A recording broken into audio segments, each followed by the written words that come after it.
I initially posted this on the reconciliation forum, but over a few days, I realized I was a fool again.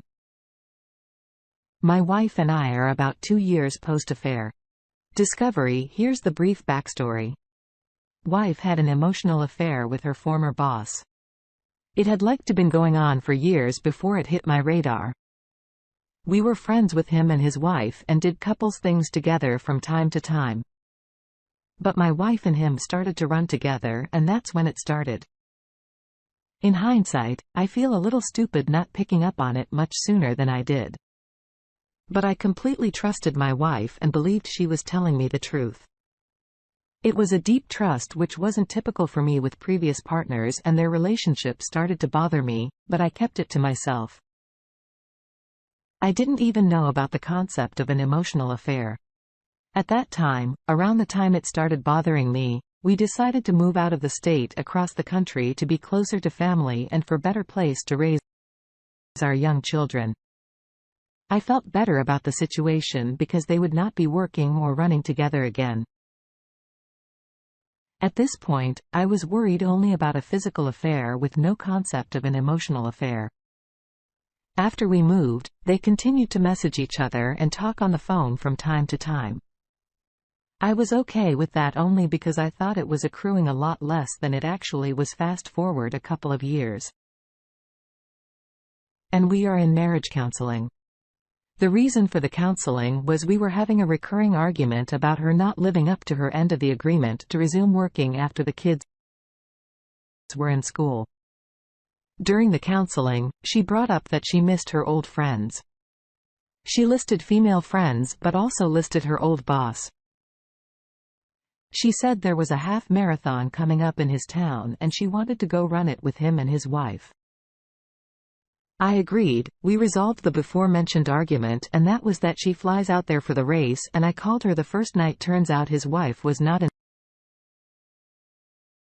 town but was out of town on work for a last-minute project she had to take care of.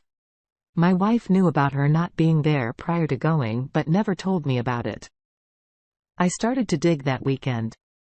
Everything you would expect to find: phone calls, well, and access of I knew about test at all times of the day and night. When she came home, I confronted her with the phone calls and asked if they were having a physical affair. She denied it, just friends.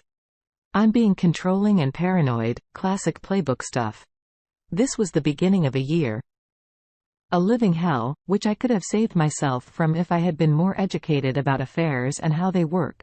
Deleted messages, no contact agreements, broken gaslighting, a couple marriage counselors. I became an expert affair investigator, or as close as you can get. I work professionally investigating child abuse cases, so I had a lot of tools in my tool bag to work with. Every time she went underground deeper, I followed and uncovered the deceit, confronted her, and she would get mad that I had spied on her. I never uncovered any evidence of a physical affair, although I've always suspected it. I found a lot of information though and feel like there would have been some indication. I think she rationalized them being just friends because there was not a physical affair. Eventually I figured out I was just pursuing her and trying to control what she did. I looked at the unhappy person who spent the majority of my day thinking about it or spying. And I had said enough. I told her I was filing for divorce. I didn't say I was filing unless she did something. I just said I was my dumbass. Decided to give marriage counseling one more shot. My counselor made a recommendation and hit a home run. This new counselor was great in counseling. My wife refused to characterize her relationship as an emotional affair. Just friends. During that session, I asked my wife if she had communicated with him recently, and she said, no. I took a pile of email, pronouns dated from the lab week between her and her man, and handed it to the counselor. The emails were not damning except they proved she was actively lying to me. And the counselor confronted her somewhat aggressively. She said the man was aware of his impact on the marriage. And if he were truly just a friend, he would back off, not have secret phone calls and emails. That visit ended with the counselor telling my wife there was nothing she could do for us unless my wife accepted it was an affair and wanted to focus on the marriage. We stopped counseling. That's where I made my next mistake. I had met with an attorney and was starting the process of divorce. I started to have conversations about division of assets. Turns out she thought I was going to go live in a shack and she would stay in the family home and live life as normal. I spelled out the financial situation to her and she started to do the math crap. All of a sudden her affair was going to cost her something because my pain didn't seem to have any cost to her. She came to me in the month following and said she chose me and wanted our marriage to be rebuilt. She agreed to the no contact again and to let me see her devices anytime I wanted. The thing is, I had to fight her on that. Even in reading other posts, I see the best cases are ones where the betraying spouse proactive about wanting to rebuild trust out of a feeling of remorse. She reluctantly agreed to the bare minimum. I should have realized in the moment how empty those agreements were for us.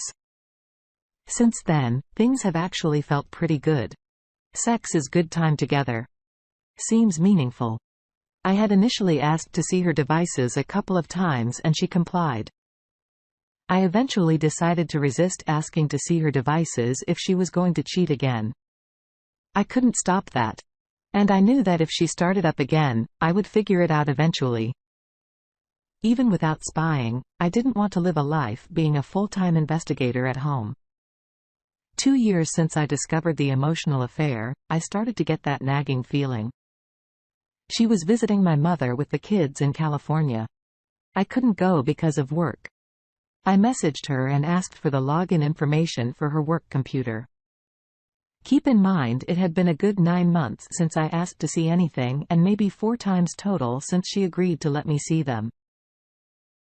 She went into a dialogue about how me asking has triggered her and made her feel controlled.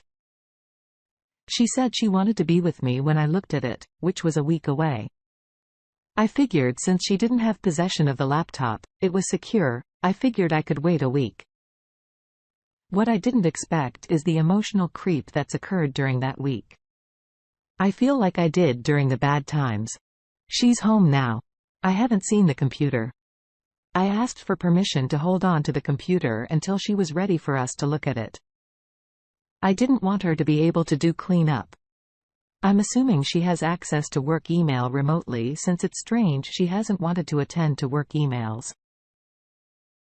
I don't want to go through the dance again, but I don't want to jump straight to divorce without new evidence. My thought is to start the 180 treatment and begin moving on. If she approaches me to reconcile, I won't do it unless she is taking proactive steps. Basically chasing me. Please don't speculate on if there was a physical affair. I've gone round and round with that one. And in my case, I feel that the emotional affair is a component that is much more damaging than a physical affair. I've been tested and included as part of my regular physical each year. Hello, all. I'm glad I discovered this site the other day. I've wanted to seek advice from people with similar experiences online. And also just to make a statement for my own mental health in the hopes it might help me unscramble my brain and emotions. Even if only slightly, I'll try to keep it brief. I've been with my partner since October of 2014 when we were 19. She was my first and has remained my only over the last 8 years. We met online the day I intended to delete my dating profile out of frustration. She was a 96% match. The highest I had ever seen. We connected instantly and had a lot in common regarding interest and worldviews. So I thought when we met, she had recently moved back from out of state where she had briefly lived with an ex. She only knew online. Contrarily, I had never had a girlfriend, let alone be on a date or kissed a girl. No baggage on my part except my own self-esteem and loneliness. At the time, I was astoundingly naive. I figured, hey, she's been single for 3 months. She must be over it by now. Right over the next few months, we became official and I fell for her hard despite her saying the same and often acting like it. There was always something in my mind telling me she didn't want to be with me. And I was forcing it. Maybe she pitied me. I wasn't sure, I just knew I loved her. On one of our early days as an official couple, we took LSD together again. 20 dumb. She became very emotional in talking about her ex, how she lost her best friend and how hard it was. She informed me they had just gone no contact after trying to be texting friends since she had returned. 5 months before this to me was incredibly devastating. As I would have hoped, our relationship would have been more forefront in our mind. And I also had just assumed they were already no contact naive in any case. Despite these red flags, the relationship grew and we became close. We were together all the time. We talked constantly and deeply and always laughed together. We had an incredible sex life that just got better and better over the years. She doesn't drive. So I was able to help her in that respect. Something that has persisted the entire relationship. I drove the U-Haul when she and her family moved and practically lived over there over time. However, her anger and mental issues began to show themselves, beginning with her randomly kicking me out of her house screaming at 3 a.m. Despite this, I endeavored to fight for her and help her. We had some low-stakes hard times early on, questioning things, etc., but we always worked it out and I assumed it would always be that way, and we grew stronger together a year. Plus into our relationship, her phone went off with a text from her ex. I couldn't read it, but she said, "I hate him." Obviously, I didn't believe this and I talked to her about how it made me uncomfortable. At this point, we were planning on moving into our own apartment together. She said she understood and that she was just his friend and she felt bad for him because he was lonely or something. A few weeks later, she was on her phone and I thought I saw what she was doing. But I didn't. She said I only called him that because he called me a booty call the other day. And I was like, what? And she said, I thought you saw me call him a fuckboy before I turned the phone away. I was a little suspicious, but I didn't want to fight and I decided to trust her. Fast forward a few weeks to her 21st birthday. We spent the day with her mom and brother drinking. Of course, she made several references to when she lived on her own and cleaned their apartment all day. Just the relevant stuff. I grew suspicious because as the day went on, she grew increasingly absorbed in her phone. She passed out early in the night and I couldn't resist. I had to check. Of course, she had been texting the all-day flirting, reminiscing, particularly painful. Was there reminiscing about playing strip beer pong together? And her just saying you stop naturally. I flipped the hell out. Almost broke up with her, honestly. And her mom, who was very supportive, even told me to do as much, but she persuaded me that she would block him and she just wanted to be with me. So in 2016 we moved in together. Things got complicated regarding money and the balance of bills, chores, etc. Pretty standard 21-year-old first apartment stuff. During this time, I caught her again, this time complaining to him about me again. We talked it out. Eventually we moved to another apartment. At the end of 2017, she was on Xanax, not prescribed, and decided to show me her recent text with him in which she basically harassed him and he ignored her until he insulted her. She said, "I'm showing this to my boyfriend. He says you're mean," or something like that. The guy who can't pull his own weight, he responded anyway. His insult to her regarding stretch marks sent her into a spiral that resulted in her being placed in a 72-hour hold at the psych ward. She insisted it was unrelated, but it happened and she literally told me why she was freaking out. And I took her to the hospital that night. While she was in the hospital, I picked up her backpack to move it and it was heavy as hell. Curious. I looked inside and found literally thousands of printed photos from Facebook of some random girl. I came to find it was her exes that he cheated on her with years ago.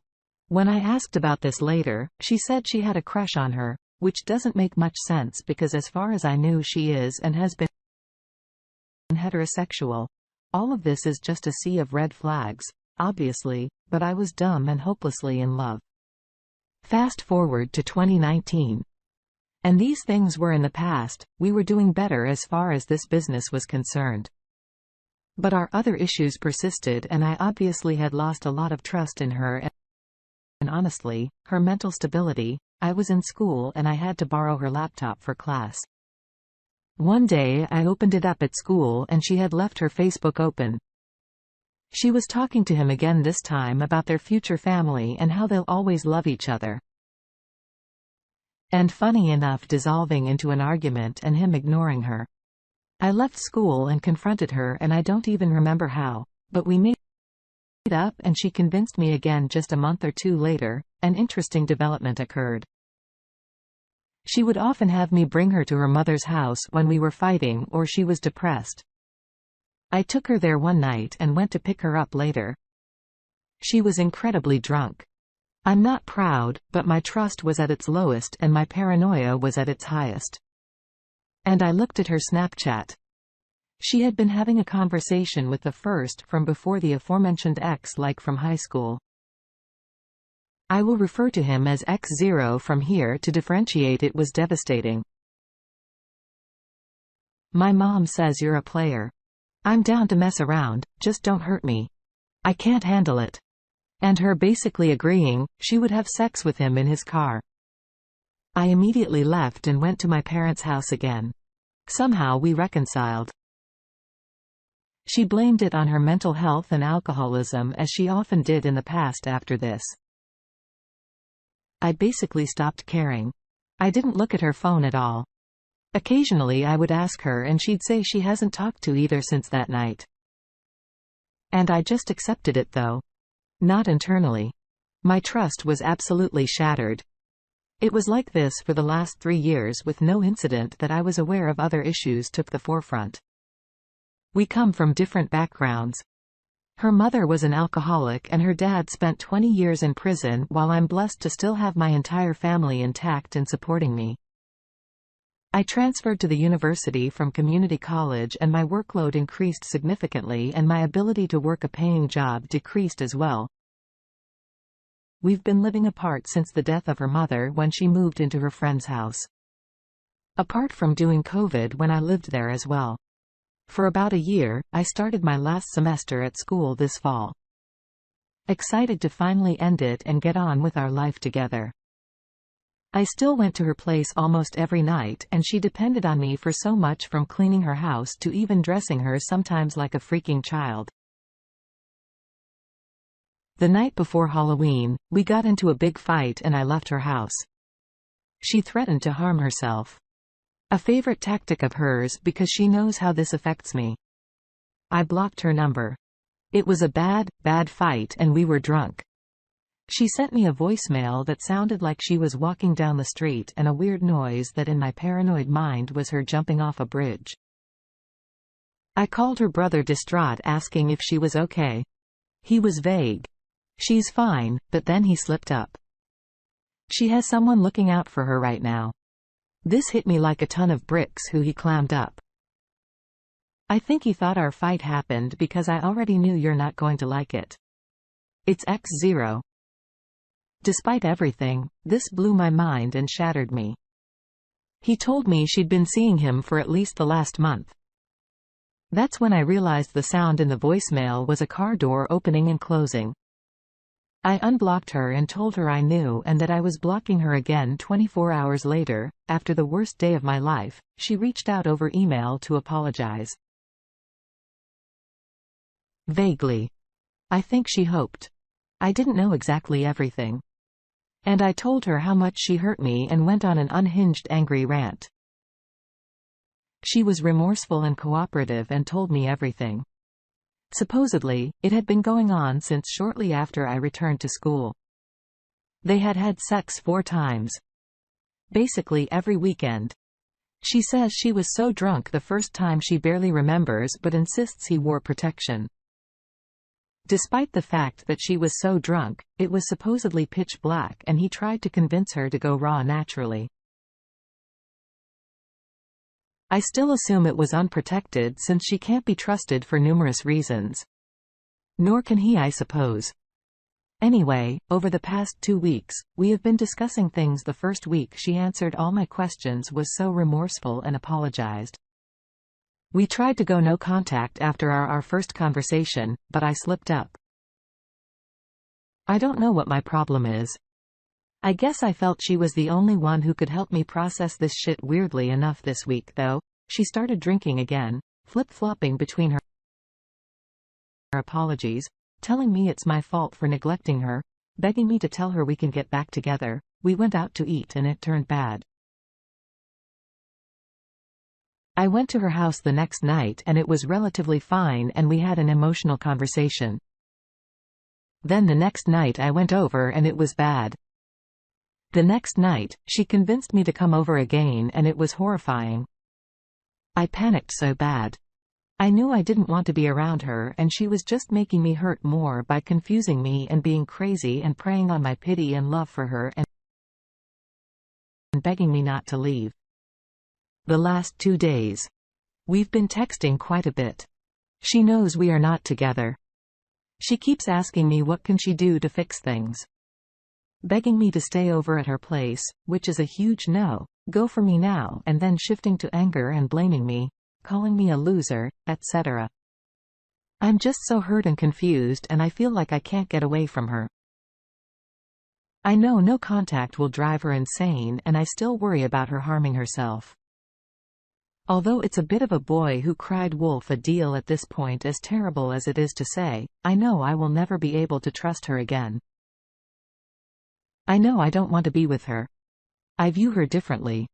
I still love her, but I know she doesn't deserve me and will never make me happy, and I see her as a shell of a person in certain ways and she will always be like this. She seems to have some sort of need for attention from people that should be long gone and she makes incredibly impulsive decisions. So if I were to take her back, I can be sure it would happen again. At the very least, the emotional text cheating that had been going on for years will always occur. What seals this for me is she went out of her way to contact him. She initiated, she said she was lonely and was bored of talking with me. News to me. She sometimes says she knew it was over and always knew it wouldn't last because she didn't deserve me. Other times she says I am the love of her life and she has learned her lesson forever. She liked the attention and talking to him about new things despite the fact that he's totally different from her. And by all accounts, a complete tool, serial cheater. She said it was strictly casual and she essentially exchanged sex for attention. She says it was unpleasant. They kept their clothes on. And didn't do anything besides just normal lights off missionary and supposedly kissed only once. This is hard for me to imagine as she can be very self-conscious. And I had to put work in sometimes to get her to be open or even fully nude. Not often though after 8 years. I can't imagine her having sex with someone without a kiss. I have thought about contacting Zero, who I've never met by the way, to see if his story corroborates hers. But I don't think it really matters at this point. Would it be a good idea? Perhaps to find out if she lied more and gain more motivation to drop her? Is it worth the potential pain? What bothers me the most is that she felt neglected. I came over all the time, helped her with everything. Never even spoke to other women, cooked for her all the time. Took her wherever she needed to go, gave a rise to and from work despite it impacting my schedule negatively and impairing my schoolwork on top of that. We had sex all the time. And I know for a fact she enjoyed it and was satisfied in that regard. She says since it started, she can't look at herself in the mirror and has been consumed by guilt. Then why do it 3 more times? Not counting the 2 times they hung out but didn't have sex. And I was just so oblivious the whole time and did not use protection when having sex with her. The same time she was doing it with him on the weekends. I feel so gross. I have yet to get an STI test, but I'm terrified. Despite all of this, I still desperately care for her. I'm still concerned for her mental and physical health, and she literally has no one else. X0 supposedly cut her off after D-Day. I have been terrified of falling back into old patterns and compromising my self-worth and boundaries, which obviously worsened as we hung out for those 4 days. Last night was the first night in a long time that I was sober. I know we both have the flu and I couldn't sleep. I just thought about the reality of it all in a way that was more detached and emotionless than I had been. And I was just like, holy shit. This is it. And it has to be in my head. This thing is dead. She is different. Now, I'm a different person. I'm 28, but I feel like I grew up overnight. Honestly, part of me is excited to move on and find myself and get away from her in that constant obligation and turmoil. But there's just this attachment to her and fear of her hurting herself or being physically ill and not caring for herself. My head is just a mess. I know this is over and I'm half relieved, half terrified. I can't tell how I feel any given moment. I just really don't want things to return to normal because they never can. We just text each other about day-to-day stuff and I couldn't give a shit about it. I just don't want to set her off or send her spiraling. I guess. I just need to find a graceful way to break contact and not give her a false hope of pity because all I know she's still lying. I'm not even sure what sort of advice I'm looking for. Perhaps just encouragement to stick to my guns and follow through